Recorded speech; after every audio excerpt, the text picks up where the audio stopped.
Good afternoon. तो 7 chapter का अगला सवाल। सवाल number 7 law of one 7 chapter का अगला सवाल 7.13 और 14 में डॉन रा से कहता है कि आपने ओरायन के बारे में बात की थी, तो मैं उसके बारे में थोड़ा विस्तार में जानना चाहता हूँ।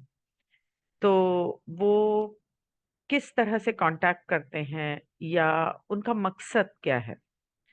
तो रॉ कहता है यदि आप चाहें तो बुरे अच्छे इरादों के एक सरल उदाहरण पर विचार करें। एक उदाहरण जैसे एडोल्फ हिटलर, ये आपका स्पंदनात्मक ध्वनि परिसर है। नाम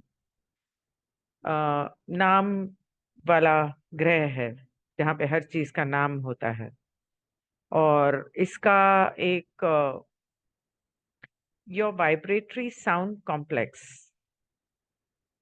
इरादा संभवतः सामाजिक स्मृति परिसर से अभिजात वर्ग नामक विकृत परिसर को चुनकर एकजुट करना है और फिर विभिन्न प्रभावों से उन लोगों को गुलाम बनाना है जिन्हें गैर अभिजात वर्ग की विकृति के रूप में देखा जाता है।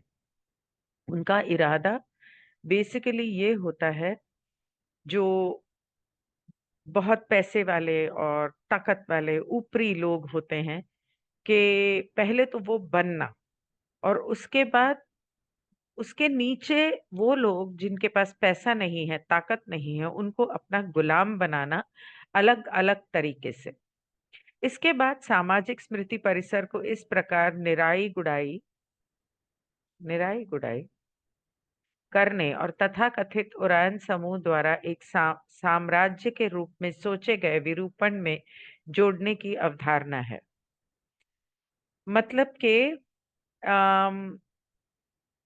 एक ग्रुप या एक समाज जो है, उसको लेकर उसमें से वो लोग एलिट्स कचरा निकाल के, जैसे खेती के अंदर जंगली घास हो जाती है तो उसको निकालते हैं ना, तो इस तरह से कचरा निकालने की बात है। और उसे निकालते हैं इस तरह से कि उनके दिमाग में विकृतियां डाल देते हैं और वो अपना साम्राज्य जो है वो बढ़ाना चाहते हैं।